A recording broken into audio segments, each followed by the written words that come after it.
திறம் முன்னோடை ஒப்ப விரியாப்பதனால் சித்தியனும் வழிநூலாய் ஒளி பிற்காலத்து இப்புவியோர் தெளிந்து உய்ய மொழிந்த அருள் நந்தி சிவன் இணைத்தாள் போற்றி. அருள் நந்தி சிவன் இணைத்தாள் போற்றி. திருச்சிற்றம்பலம். சிவாய நமங்க. அறுவகை சமயத்தோர்க்கும் அவ்வவர் பொருளாய் வேறாம் குறியது உடைத்தாய் வேத ஆகமங்களின் குறியிறந்து அங்கு அறிவியல் அருளால் மன்னி அம்மையோடு அப்பனாகி செலி ஒழியாது நின்ற சிவனடி சென்னி வைப்பார். திருச்சிற்றம்பலம். ஐயார் பெருமக்களுக்கு வணக்கம். எல்லாம் வல்ல சிவகாமி அம்மையுடனாகிய அம்பலவான பெருமானது திருவருள் பெருங்கருணையினாலும் அருவான் உண்மை நாயன்மார்களது குருவருளினாலும் அருள்நந்தி சிவாச்சாரியார் அருளி செய்த சிவஞான சித்தியார் என்னும் நூலை சிந்திப்பதற்குரிய மிகப்பெரிய சிவபுண்ணியத்தை நாம் பெற்றிருக்கிறோம். அந்த புண்ணியத்தை கருணையோடு வழங்கியருடைய திருவருளையும் குருவருளையும் போற்றி கேட்டு சிவபுண்ணியம் பெறுகிற தொண்டர்களின் திருவடிகளையும் சிறமேல் கொண்டு மனம் மொழி மெய்களாலே வணங்கி வருகிறேன். அன்பர்களே, திருத்தொண்டர்புரம் அருள்நந்தி சிவாச்சாரியார் அருளி செய்த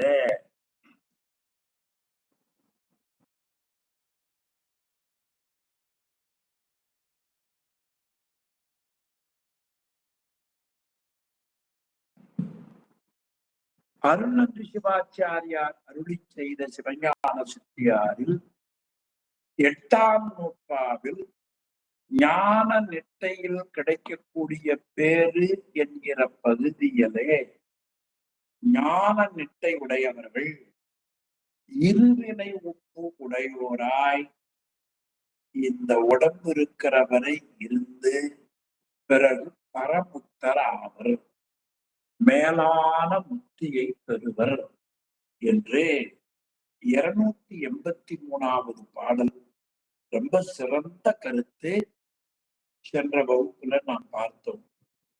புண்ணியம் என்ன செய்யும், பாவம் என்ன செய்யும்? பொதுவாய் இருள் சேர் இருவினை என்று காட்டிவிட்டார் வள்ளுவர் பெருமான். அந்த இருள் சேர் இருவினையை பாவம் என்றும் புண்ணியம் என்றும் போற்றினார்கள். புண்ணியம் என்ன செய்யும், மேல் நோக்கும். பாவம் என்ன செய்யும், கீழ் நோக்கும். ஆக பாவத்தின் காரணத்தாலும் புண்ணியத்தின் காரணத்தாலும் திருவருளை முக்தியை பெற முடியாது. எவ்வளவு பெரிய உண்மை பாருங்க. நீங்க வேதம் முழுவதும் கற்றால்தான் இந்த தெளிவு நமக்கு கிடைக்கும். அதுலயும் இந்த இடத்துல இது சொல்லப்பட்டிருக்கிறது என்று கண்டுபிடிப்பதற்கு சில நேரமா, சில காலம். புண்ணியம் மேல் நோக்கும், பாவம் கீழ் நோக்கும். இனி பாவத்தை விட்டு புண்ணியத்தை பெற்று நாம் ஓரளவு நல்ல பெரியவர்கள் தொடர்ந்து இருந்தால் புண்ணியனை பூசிக்கக்கூடிய புண்ணியம் கிடைக்கும். இப்ப சாதாரண புண்ணியம் வேறு, புண்ணியனை பூசிக்கிற புண்ணியம் வேறு. இப்ப நாம பாவம் செய்கிறோமா புண்ணியம் செய்கிறோமா என்றே நமக்கு தெரியாது. சில நேரம் புண்ணியம் என்பது பாவமாகும், பாவம் என்பது சில நேரம் புண்ணியமாகும். அது அறநடிக்கு அன்போடு செய்தால் பாவமும் புண்ணியமாகும் என்று காட்டுகிறார்கள் ஞான நூலாசிரியர். இனி ஒரு புண்ணியத்தை சொன்னார். புண்ணியனை பூசித்த புண்ணியத்தாலே நன்னிய ஞானம். அப்ப நீங்க புண்ணியனை பூசிக்கிற பொழுது வருகிற அறிவு வேறு, உலகியல்ல வரக்கூடிய அறிவு வேறு, அறிவின்மை. அப்ப புண்ணியத்தில் ஒரு வேறுபாடை பெரியவர்கள் காட்டுகிறார்கள். புண்ணியமே வடிவமாக இருக்கிற புண்ணிய பொருளாக இருக்கிற பொருளை நீ பூசிக்க பூசிக்க நேசிக்க நேசிக்க உனக்கு ஒரு உண்மை ஞானம் கிடைக்கும். இந்த உண்மை ஞானம் கிடைப்பதற்காகத்தான் இறைவன் பிறப்பை கொடுத்திருக்கிறான். அதுதான் ஞானத்தில் சரியை, ஞானத்தில் கிரியை, ஞானத்தில் யோகம், ஞானத்தில் ஞானம் என்று சொல்லப்படுகிறது. அந்த கிடைத்த நன்னிய ஞானத்தால் மேலே சொல்லப்பட்ட புண்ணியத்தையும், அதாவது உயிர்களை மேல் நோக்குகிற புண்ணியத்தையும், உயிர்களை கீழ் நோக்குகிற பாவத்தையும், இரண்டையும் அறுத்து, எவ்வளவு பெரிய அருமையான தொடர்பு அந்த இரண்டை. அப்ப நரகம் செல்வது, சொர்க்கம் செல்வது, ரெண்டையும் விட. அது அப்படியே மணிவாசக பெருமான் திருவாசகத்தில் கீர்த்தி திரு அளவில் அருமையாக சொல்றார். பாண்டிய மன்னன் மீண்டும் இந்த உலகம் வாராமல் அருள் செய்தான் என்று கீர்த்தி திருவள்ளுவரிலே பாண்டியன் தனக்கு பரிமாவிற்ற அதே கடவுள் மீண்டும் அந்த பாண்டிய மன்னன் இந்த மண்ணுலகம் வாராமல் நானிலம் புகாமல் பாண்டியன் தனக்கு அருள் செய்தார் என்று மணிவாசன் காட்டு. ரெண்டையும் அறுத்தே பிறகு ஞானமோடு கீழ்மேலும் நன்னானாகி அந்த புண்ணிய பாவங்களின் பயனை அனுபவிப்பதற்கு பூமி, நரகம், ஸ்வர்க்கம் செல்லக்கூடாது. நானிலம் புகாமல் பரகதி பாண்டியன் தனக்கு அருளினை போற்றி திருவாசகத்துடன் அந்த பரகதி பாண்டியன் அருளிய நிலையைத்தான் ஞானம். ஞானம்னா இந்த உலகம், கீழ் நரகம், மேல் சொர்க்கம், நன்னானாகி. இந்த முயற்சி யார் செய்யணும்? IAS கலெக்டரான நான் தானே முயற்சி பண்ணணும். உயிர் பக்குவம் அடையணும்னா நான் தான் முயற்சி பண்ணணும். அது அருமையா காட்டு. என்னும் இகலோகத்தே முக்தி பெறும் இவன் தான். இந்த உலகத்திலே முக்தி அடைந்த ஞான நெட்டையாளர்கள் அவங்க எப்படி இருப்பாங்களாம்? ஞாயிறு எங்கு எழில் என். ஞாயிறுன்னு சூரியன், எங்கு எழில் என்.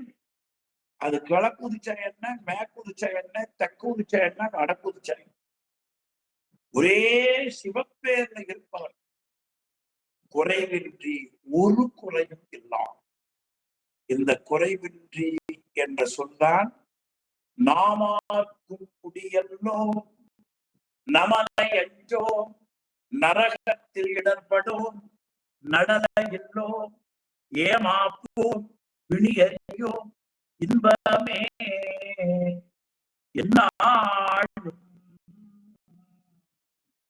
எல்லாரும் துன்பமில்லை அந்த குறை உடையோம் அல்லோம் அல்லோம் என்றெல்லாம் வருவது கண்ணுதல் நிறைவுறாதனில் கலந்து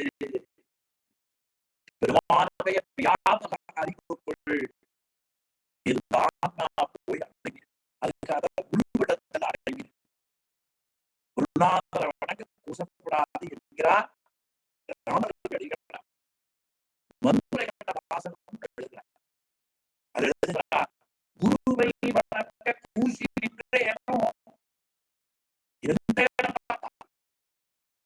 சென்ற வயது வெளியிட பட்டி பெருமான் சரஸ்வதி, லட்சுமி, தேவர்கள் எல்லாரும் தேவலோகமே கிடக்கு. நந்தி மட்டும் கோவில் போட்டுக்கிறார்.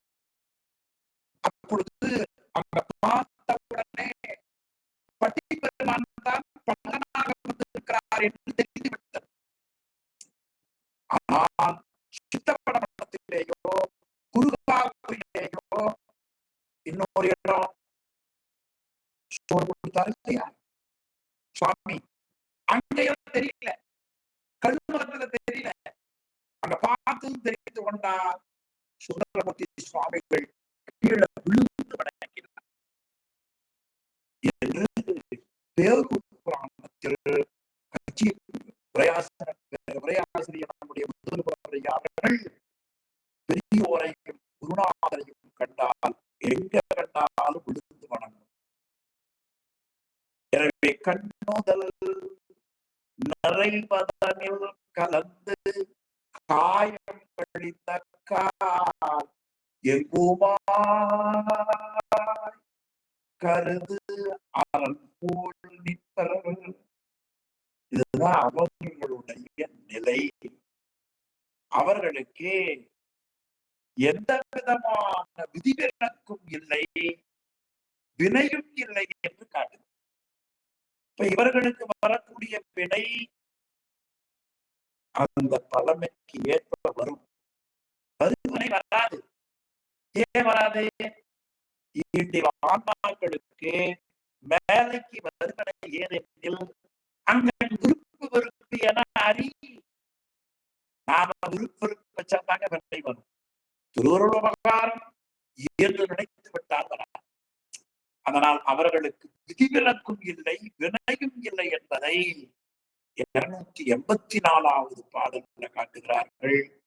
இப்ப பார்த்தது சென்ற வகுப்புல சிந்தித்ததை நான் உங்களுக்கு நினைவூட்டினேன். புண்ணிய பாவத்தால் கிடைப்பது சொர்க்க நரகம். புண்ணியனை பூஜித்த புண்ணியத்தால், அந்த புண்ணியனை பூஜித்த புண்ணியத்தால் நன்றிய ஞானம் என்று அந்த தொடர்பு கொஞ்சம் நல்ல ஞாபகம் வச்சுக்கணும். புண்ணியம் மேல் நோக்கும், பாவம் கீழ் நோக்கும். புண்ணியனை பூசித்த புண்ணியத்தினால் நன்னிய ஞானம் என்று காட்டு. அந்த நன்னிய ஞானத்தாலே இருப்பவர்கள் அவர்களுக்கு விதிவிலக்கும் இல்லை, வினையும் இல்லை என்று 84வது பாடல்ல காட்டுகிறார். 84வது திருப்பாடல். ஞானமதில் ஞான நிட்டை உடையோருக்கு நன்மையோடு தீமையில்லை. ஆக ஞான நிட்டை கூடியவர்களுக்கு நன்மை தீமைகளான வினைகளும் வினை பயன்களும் அவர்களுக்கு வேறாக பண்ணப்படும். இந்த ஜென்மத்துல கேட்டாவது வைப்போங்க.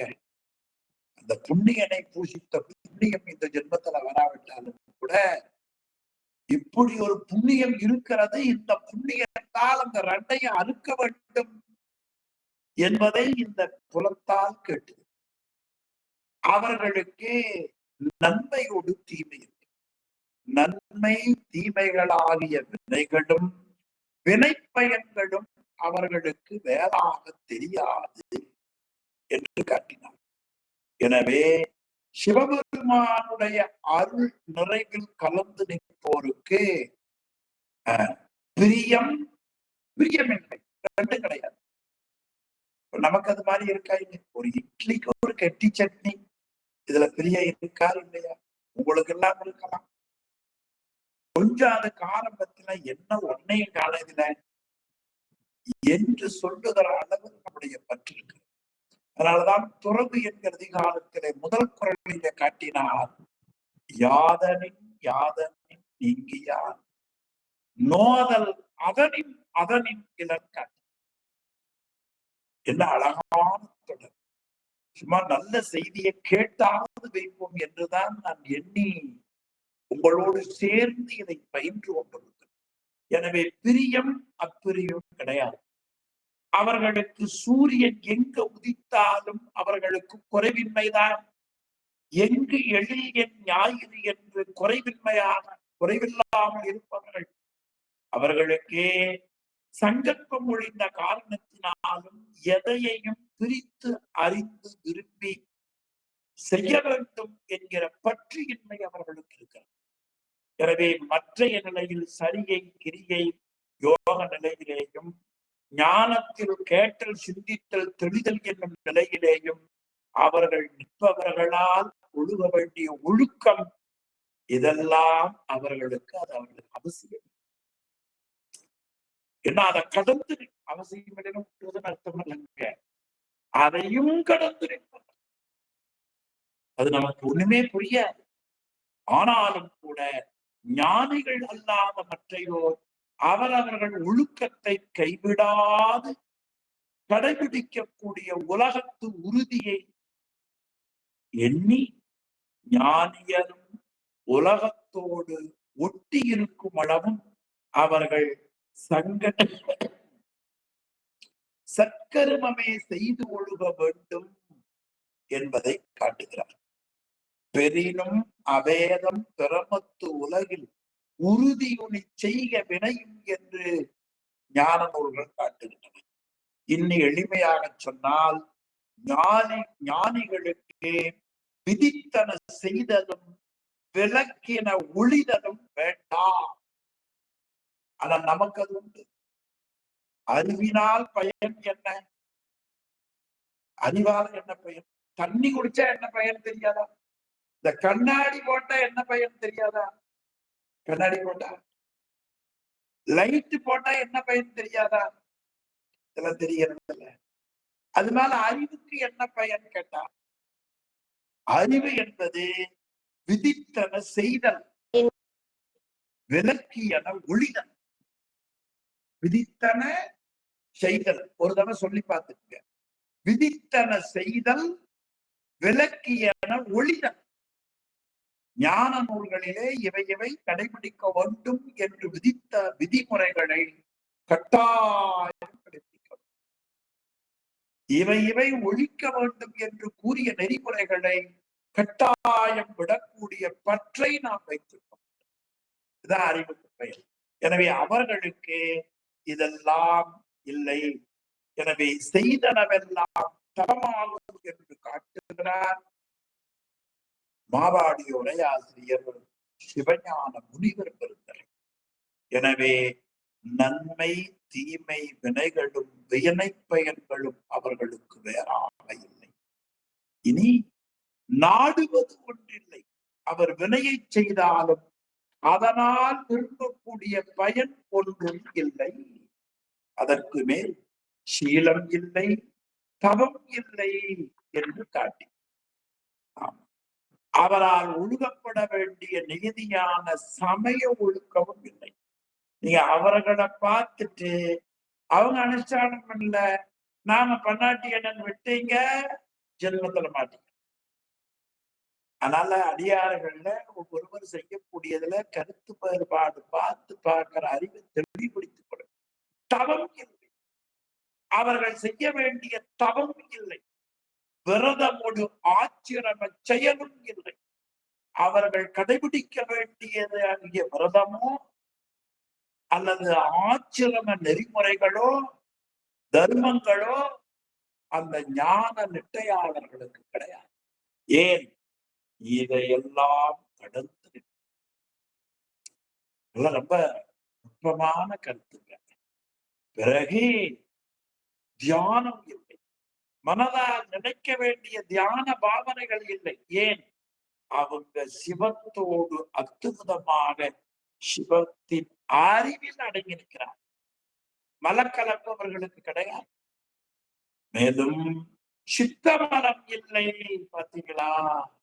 சித்தத்தால் சிந்திக்க வேண்டிய அந்த பற்றும் அவர்களுக்கு இல்லை. கோலம் இல்லை. இந்த உடம்பால் சுட்டி காட்ட வேண்டிய வேடங்களும் இல்லை.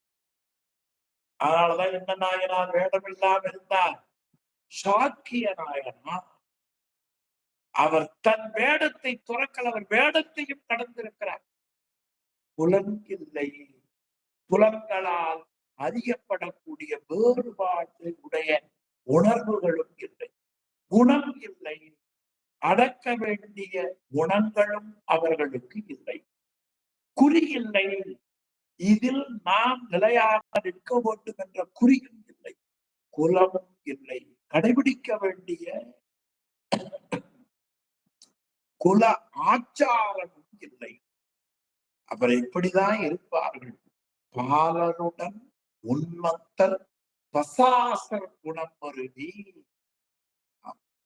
ஆக ஒரு இளைஞர் விடயத்தை பற்றி அறிந்து விரும்பி வினை புரியும் தன்மை முற்றுமில்லாத நிலையில் ஞானியரது செயலின்மையை காட்டினார். உன்மத்தர் பாலருடன் உன்மத்தர். உன்மத்தர்னா சுயபுத்தி உள்ள போது அறிந்து விரும்பி அவர்கள் சில செயல்களை செய்தார். அது இல்லாத நிலையில அவர்கள் இறைவனுடைய அருள்நிலையில வினை புரிந்து நிற்பதால் அவர் ஞானியர்கள் ஒரு காலம் செய்து ஒரு கால் உயிதற்கும் அவர் இல்லை. பசாசர் குணம் இல்லை. அவர்களுக்கு பசாசுன பேயின் அர்த்தம். பேயின் செயலால் வினையும் பேயின் செயலால் வினையும் இல்லை. எனவே அவர்கள் செயல் இழப்பிலே இருந்து செய்தற்கு அவர்கள் உண்மையானதால் பாலருடன் உன்மத்தர் பசாசர் குணம் மருவி பாடலினோடு ஆடல் இவை பயின்றிடினும் பயில்வா என்றே கடைசியா ஆனந்த மேலீட்டினாலே பாடல் ஆடல் முதலிய பயிற்சிகளை அவர்கள் என்ன செய்வார்கள்? பயிலினும் பயில்வர்.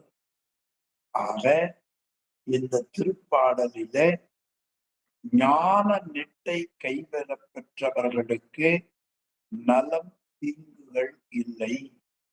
அவரால் விரும்பத்தக்க ஒரு பொருள் இல்லை. அவர் கடைபிடித்து ஒழுக வேண்டிய சமய ஒழுக்கங்களும் இல்லை. அவர்கள் செய்யக்கூடிய தவமும் இல்லை. அவர் கொண்டு ஒழுக வேண்டிய நோன்புகளோ அல்லது சரிகை கிரியை யோகம் ஞானம் என்ற 4 வகை நெறி ஒழுக்கங்களோ அவர்களுக்கு இல்லை. மனதால் எண்ணுதற்குரிய பாவனைகளும் இல்லை. சிந்தித்தலால் வரும் பந்தங்களும் இல்லை. அவர்கள் கொள்ள வேண்டிய தவ வேடங்களும் இல்லை. புலன் வழி உணரும் வேறுபாட்டு உணர்வும் இல்லை. அகக்கருவிகளால் பற்றுதற்குரிய பற்றும் இல்லை. கொள்ளத்தக்க குணங்களும் இல்லை. ஒரு நிலையில் நிற்க வேண்டும் எனும் அவர்களுக்கு இலக்கும் இல்லை. கொண்டு ஒழுக வேண்டிய குல ஒழுக்கங்களும் இல்லை. இளஞ்சிறார் பித்துடையவர்கள் பேய் பிடித்தோர் முதலியருடைய இயல்பை உடையவர்கள் அவர்கள். கழிப்பு மகுதியின் காரணத்தினாலே பாடல் ஆடல் போன்றவற்றை அவர்கள் செய்து கொண்டிருப்பார்கள். பயின்றிடினும் பயில்வர். அந்த தொழிலை அவர்கள் தன்னை மறந்து செய்வார்கள் என்று அவர்களுடைய அந்த உயர்வான நிலையை உள்ளபடியே தன் குருநாதர் அருளால் அறிந்த அருணந்தி சிவாச்சாரியா இதுல அருமையாக காட்டுகிறார். அவர்களுக்கு இருவினை ஒப்பு இருப்பதுதான் காரணம். அந்த இருவினை ஒப்பு எப்படி இருக்கும் என்பதை அடுத்த திருப்பாடல்ல அருமையாக 285. தேசம் இடம் காலம் திக்கு ஆசனங்கள் இன்றி செய்வது ஒன்று போல் செய்யா செயலதனை செய்து அங்கு ஊசல் படும் மனம் இன்றி உலாவல் நிற்றல் உறக்கம் உணர்வு உண்டி பட்டினி இருத்தல் கிடத்தல் மாசு அதனில் தூய்மையினில் வறுமை வாழ்வின் வருத்தத்தில் திருத்தத்தில் மை துணத்தில் சினத்தில் ஆசையினில் திருப்பினில் இவை அல்லாது எல்லாம் அடைந்தால் ஞானிகள் அறம் அடியை அகலா.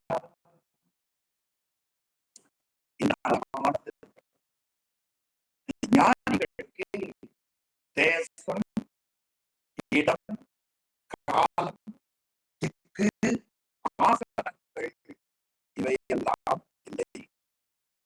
இவையெல்லாம் அவர்களுக்கு கிடையாது. மேலும் அங்கு ஊசல்படும் மனம் இல்லை. ஒன்று விட்டு ஒன்று பற்றி உருகையில் ஊசல் போல இருப்பது நம்முடைய மனம். ஒரு தகுதியான உடம்பு கிடைச்சிருக்கோம், தகுதியான வசதி இருக்கும், ஆனால் நம்மளை விட பரவாயில்லையே, நமக்கு அவங்க தேவையில்லையே என்ற ஒரு கட்டு. மனித உடம்பை காட்டிலும் விலங்கு உடம்புல எத்தனையோ உயிர்கள் இருக்கின்றன. விலங்குகளை காட்டிலும் பறவைகள் எத்தனையோ இருக்கின்றன. பூச்சி, புழு, மரம், செடி, கொடி இந்த பிறப்புகளை எல்லாம் சிறிது சிறிதாக தாண்டி மனிதமாக பிறந்திருக்கிறோமே என்ற எண்ணம் நமக்கு வரும். எனவே நம்முடைய உள்ளம் சலனப்பட்டுக் கொண்டே, அதனால் ஊசல்படும் மனம், ஊசல் கயிறு எப்படி ஆடிட்டு இருக்கோ அது போல ஒன்றை விட்டு ஒன்று பற்றும் சஞ்சலம் என்று அதற்கு பெயர். சஞ்சலம் தெரியாதே என்று அருணகிரிநாதர் அருமையாக காட்டுகிறார். பிறகு உலாவல் நடத்தல், அது நடக்காமல் நிற்றல். பிறகு உண்டி உண்ணுதல், பட்டினி இருத்தல், உண்ணாது. பிறகு இருத்தல், கிடத்தல், இதெல்லாம் அவர்களுக்கு ஒண்ணுமே இல்லாமல் ஊசல்படும் மனமாவது என்றால் ஒரு கால் ஒரு நேரத்துல இன்பமும் ஒரு நேரத்துல துன்பமும் ஆகிய அனுபவங்களுக்குள் அவர்கள் அகப்பட்டு ஊசல் போல அவர்கள் சலனப்பட்டு உழல மாட்டார்கள். எனவே ஞானியர்களுக்கு அந்த கரணங்கள் யாவும் அடங்கினமையால் மனமும் சலனமற்று ஒரு வழிபட்டு இருக்கும். அது முன்னால காட்டினார். அந்த கரணங்களோடு கூடாதே வாடாதே என்று அத போனாதான் அவர்களுக்கு அவை எல்லாம் வரும். ஆக மாசு, வறுமை, வருத்தம், மைதுனம், ஆசை இவர்களெல்லாம் அது அவர்களுக்கு இருக்காது.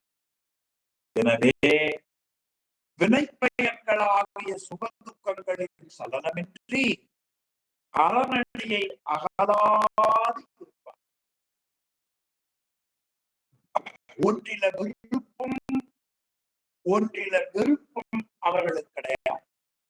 புண்ணிய பாவம் இரண்டின் அவற்றின் பயன்கள் ஒரே முறையில அவர்கள் கருதுகிற காரணத்தினாலே இவர்களுக்கு அது போல இல்லை என்பதை நுண்ணுணர்வால் கண்டுகொள்க என்று சிவஞான முனிவர் மாவாடியத்திலே உரை எழுதியிருப்பதை நாம் பார்க்கிறோம்.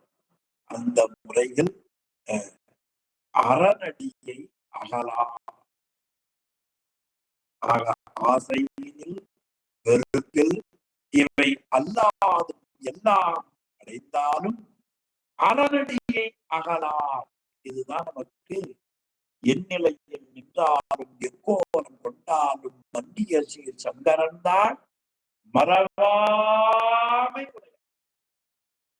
இவையெல்லாம் ஒண்ணு வராது. ஒரு சொல் பாருங்க, மைதுனம், அது சேர்க்கை புணர்ச்சி என்ற ஒரு முறையை தரும்.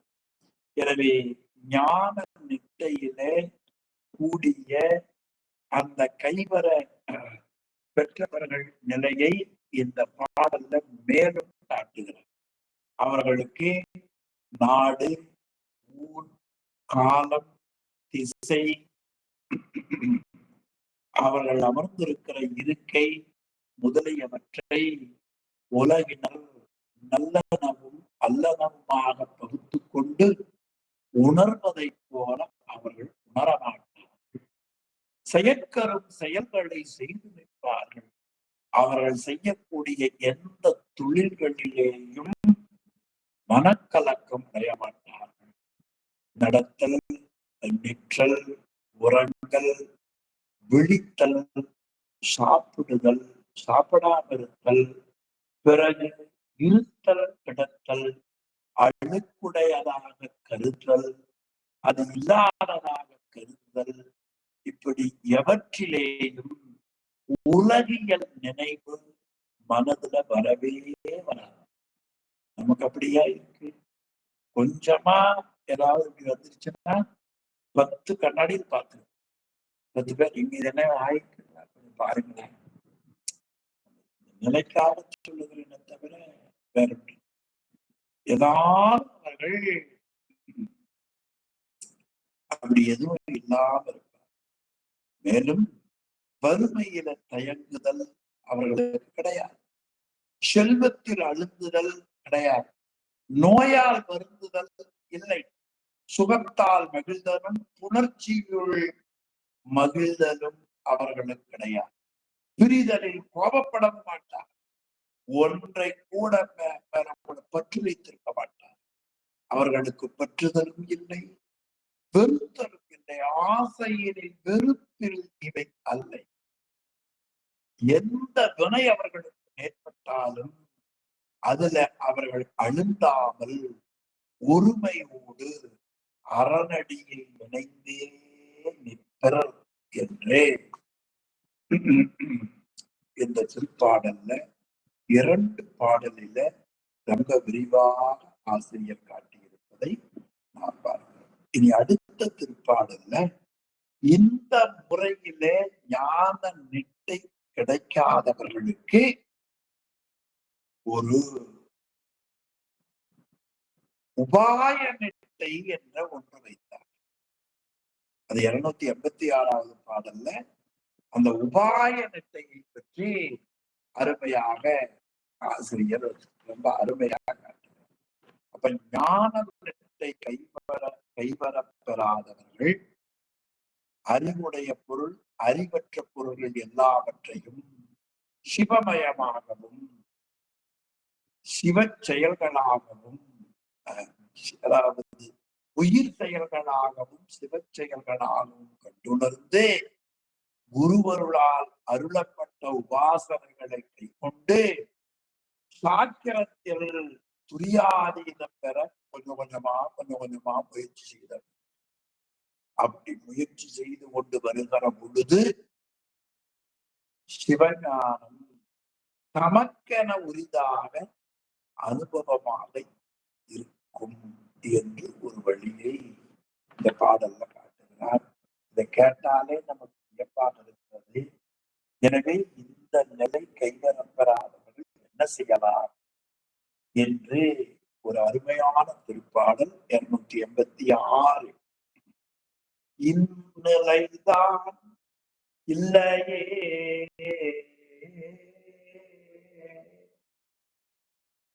இந்நிலைதான் இல்லையே எல்லாம் ஈசனிடத்தினும்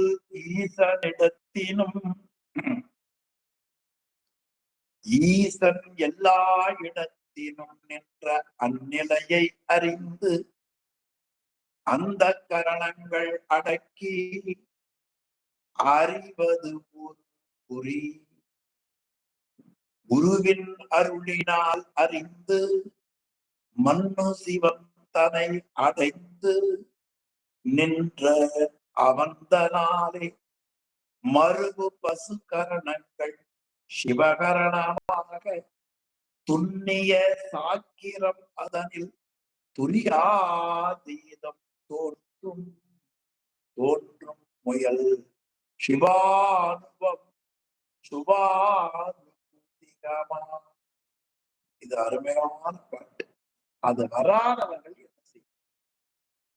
ஆக இதுவரை அருணந்தியார் காட்டி வந்த முறையில ஞான நெட்டை கூடுவதற்கு வாய்ப்பில்லை என்று சொன்னால், உலகத்தில இது அறிவுடைய பொருள், இது அறிவற்ற பொருள் ஆகியவற்றை நாம் உணர வேண்டும்.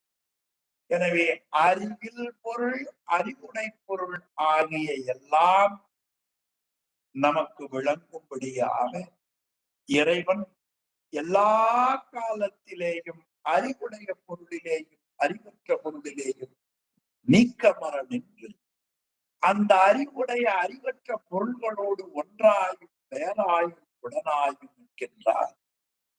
அப்படி நிற்கின்ற உண்மை நிலையை ஞான நூல்களால் அறிந்து பொறி புலன் முதலிய கருவிகள் எல்லாம் ஒருவழிப்பட்டு அடங்க வேண்டும்.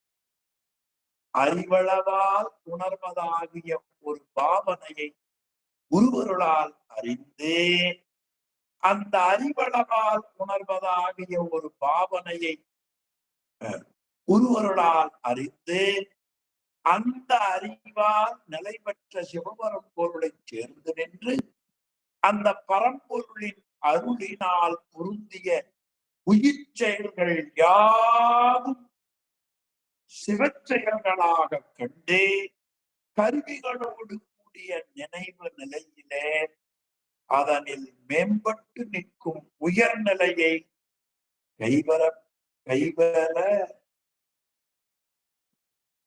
முயல்வார்களாக. அந்த முயற்சிதான் சிவபோகம் தமக்கென உரியதென கருதும் அனுபவமாக அமையும். சிவானுபவம் சுபானுபூதிகம் ரெண்டு சொல்லு பாருங்க. சிவானுபவம் சுபானுபூதிகம். சுபானுபூதிகம் சிவானுபவம் என்பது சிவத்தோடு இரண்டர அழுத்தி நிற்கும் நிலை. சிவானுபூதிகம் என்பது தன் அனுபவத்தால் உண்டாகும் உயர்நிலை என்று இந்த திருப்பாடல் ரொம்ப அருமையா காட்டுகிறார். இந்நிலைதான் இல்லையே இப்படி முன்கூறிய அந்த கருத்துப்படி பாடல் காட்டிய தெளிவுபடி ஞான நெட்டை கூட முடியாதவர்கள் எல்லாம் ஈசனிடத்திலும் ஈசன் எல்லா இடத்திலும் நின்ற அந்நிலையை அறிந்து, அப்ப அறிவுடைய பொருள் அறிவற்ற பொருள் எல்லாம் முதல்வனிடத்திலே வியாபியமாகவும் முதல்வன் எங்கும் வியாபகமாகவும் அவற்றோடு கலந்திருக்கிறார். வியாபகத்துக்குள் இவையெல்லாம் வியாபியமாக கலந்து நிற்கின்றன. அப்படி நிற்கிற நிலையில அத்துவிதமாய் நிற்கும் மெய்நிலையை நூல்கள் நமக்கு காட்டுகின்றன, ஞான நூல்கள். அந்த ஞான நூல் ஆராய்ச்சியால் அறிந்து அதன் பிறகு அந்த கரணங்கள் அடக்கி, அந்த கரணங்கள் உங்களுக்கு தெரியும் இல்லையா? மனம், புத்தி, சித்தம், ஆகாரம். அந்த கரணங்கள் எல்லாம் ஒரு வழிப்பட அடக்க வேண்டும். 5 பேர் அறிவும் கண்களே கொள்ள அளப்பரும் கரணங்கள் 4 சிந்தையாக. அளப்பரும் கரணங்கள் 4 சிந்தையா. அந்த முறையில் அந்த கரணங்கள் அடக்கி அறிவதொரு குறி. அறிவு மாத்திரையால் உணர்வதாகிய ஒரு பாவனையால் குரு அருளினால் அறிந்து, ஆச்சாரியனுடைய ஞான உபதேசத்தால் அறிந்து என்று காட்டுகிறார். இனி மண்ணு சிவந்தனை அடைந்து நின்று அந்த ஆச்சாரியர் உபதேசித்த அந்த உபதேச மந்திரத்தால் கிடைக்கக்கூடிய அறிவினால் நிலை பெற்று சிவனை சேர்ந்து நின்று அவந்தனாலே அப்படி அந்த அறிவினால் கண்ட சிவனருளினால் மறுபு பசுகரணங்கள் சிவகரணமாக சீவச் செயல்கள் எல்லாம் சிவச்செயல்களாக கண்டு நாம என்ன நினைக்கிறோம், எல்லாம் நம்மால் ஆகுதுன்னு நினைக்கிறோம். ஆனா சிவபெருமான் அந்தந்த ஆன்மாவுக்கு ஏற்ப நீ நினைச்சு பாருங்க, நம்மளையே ஒருத்தருக்கு இட்லி, ஒருத்தருக்கு சப்பாத்தி, ஒருத்தருக்கு தோசை, ஒருத்தருக்கு பூரி, ஒருத்தருக்கு பொங்கல், ஒருத்தருக்கு வெறும் பால் பட்டு போதிகரம் ஒண்ணு வேண்டாம். எவ்வளவு பெரிய வேலை நினைக்கிறீங்க இல்லையா? இது பெரிய வேலை. அப்ப இவை எல்லாம் சிவச்செயல்கள் என்று அந்த சிவச்செயல்களால், அதனால்தான் கூறும் நாவே முதலாக கூறும் கரணம் எல்லாம் தேரும் வரை நீ திகைப்போக்கி கூறும் நாவே முதலாக கூறும் கரணம் எல்லாம் நீ. அவைதான் பசுகரணங்கள் சிவகரணமாக துண்ணிய சாக்கிரம் அதன் கல்விகளோடு கூடிய சாக்கிரம் துரியாதீனம் தோன்ற அந்த கருவிகள் செயலற்றிருக்கக்கூடிய துரியாதீன நிலையில் அது பயிற்சி பெற கொஞ்சம் அதுக்கு எத்தனை வகுப்பு கேட்பது என்றால் அது கை வருகிற வரை வகுப்பு கேட்டுக்கொண்டே அது ஓடி ஓடி பல ஆசிரியர்கள் நடத்துகிற வகுப்பத்தை போய் கலந்து கொண்டு ஐயா வெளியே இங்கதான் படிக்கிறீங்க, இங்க வராட்டி எந்த ஆசிரியர்களிடத்துல எப்படி எனக்கு தெரியல. முதலாய் ஜென்மத்துல எனக்கு கிடைத்தது சாஸ்திர வகுப்புகள் நடைபெற்றால் அதுல போய் கலந்து கொண்டால்தான் அறிவு விளக்கம் கிடைக்கும் என்ற உறுதி. அதனால் ஒரே நூல்தான் என்ன சொல்ற உடனே புரிஞ்சுக்குதான் என்ன விளக்காது.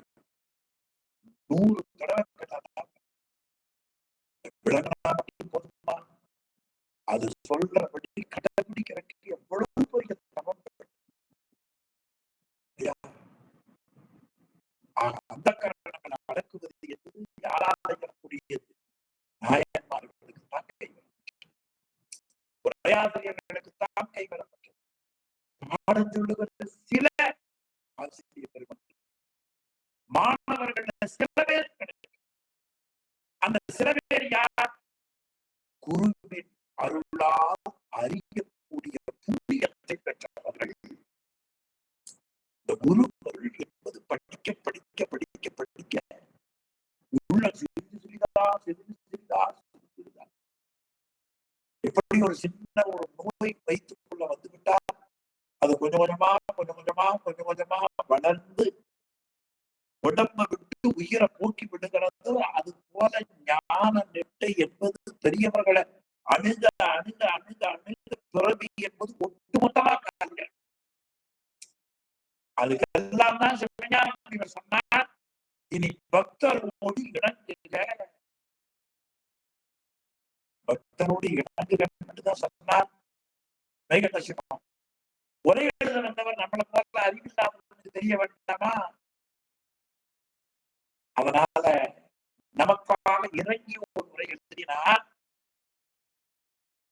மெய்கண்ட சிவம் இனி பக்தரோடு இணங்குக என்றதனால் அல்லாதாரோடு இணங்கக்க என்பது பெற்றார். என்ன அளவு? இப்ப நாம என்ன தெரியுது படிச்சதால?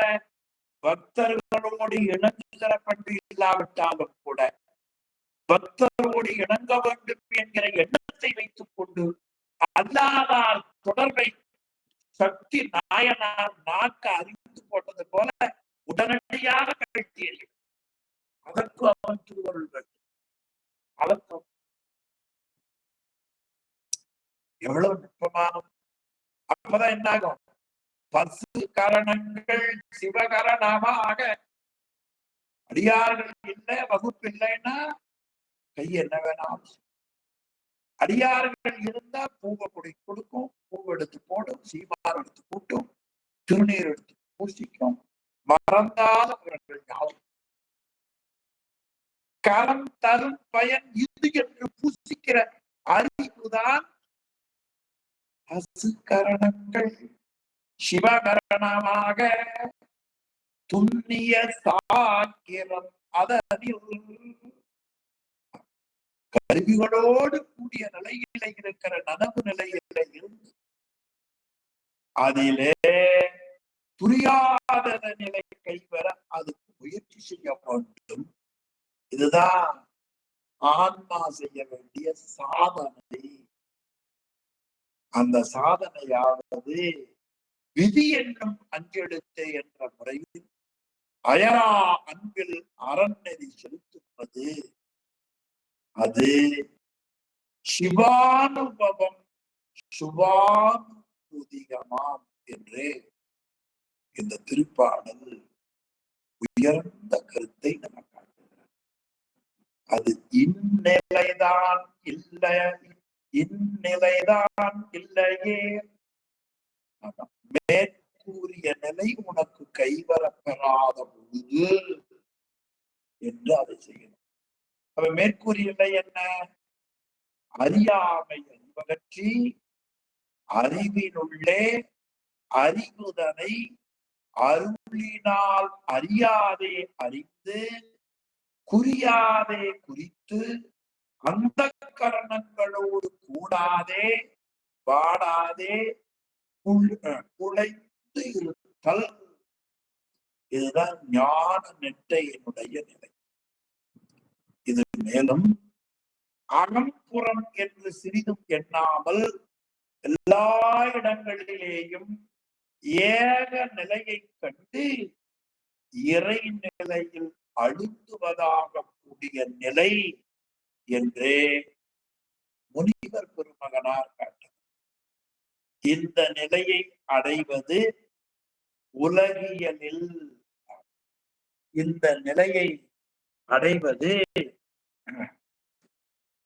உலகியலில் கடைபிடிக்கக்கூடியவர்கள் பலருக்கும் முடியாது, சிலருக்கு இல்லை, பலருக்கும் முடியாது அப்படின்னு பெரியவங்களே சொல்லிட்டாங்க.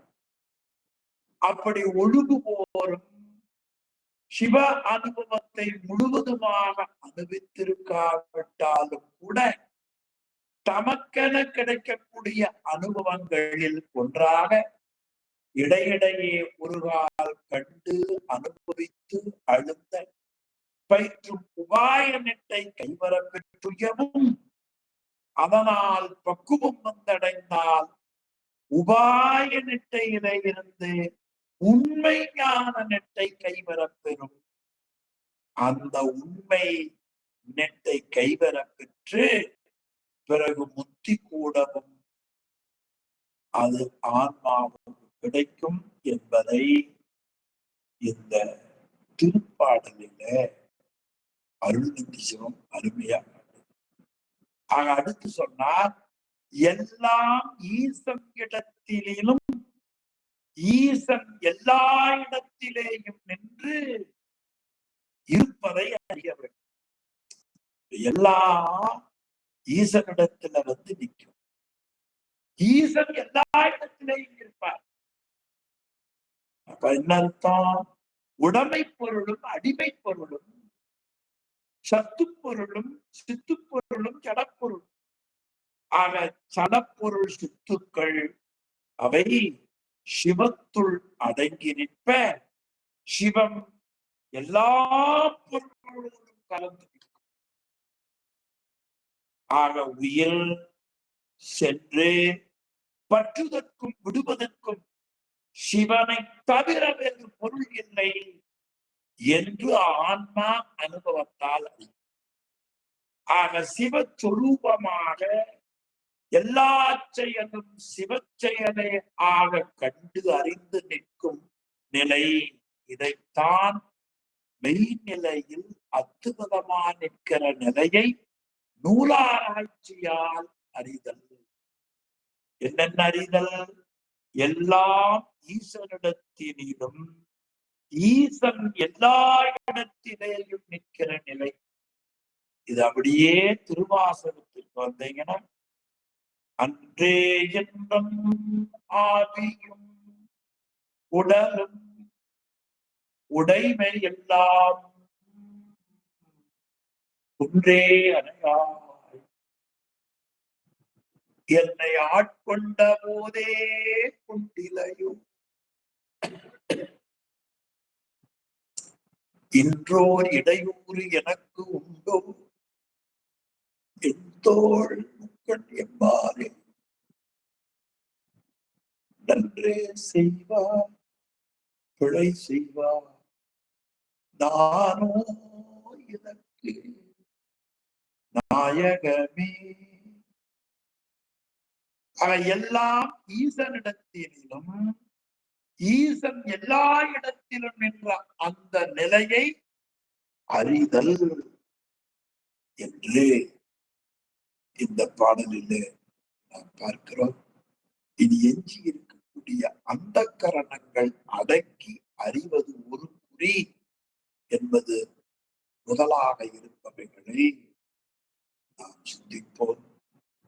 எனவே எல்லாம் ஈசனிடத்திலேயும் ஈசன் எல்லா இடத்திலேயும் நின்ற நிலையை அறியக்கூடிய அறிவை பரம்பொருள் நமக்கு அருள் செய்ய வேண்டும். அது எந்த வாத்தியாரிடத்துல,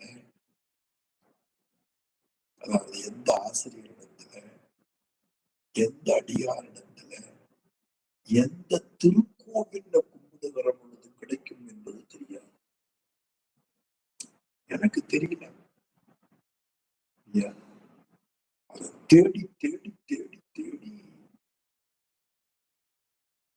அந்த விருப்பத்தை அதிகப்படுத்த உள்ளபடியே இவனுக்கு தேடுதல் என்று சொன்னால் பரம்பொருள் நிச்சயமா.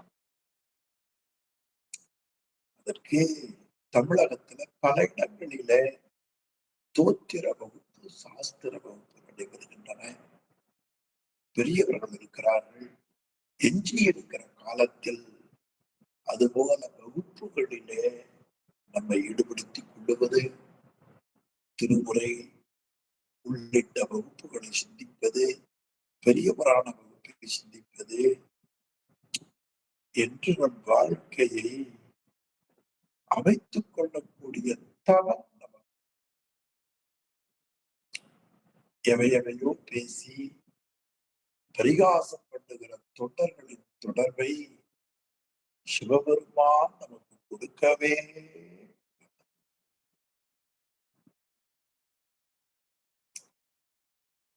அவைதான் அந்த நிலை அறிந்து என்று காட்டுகிறார்.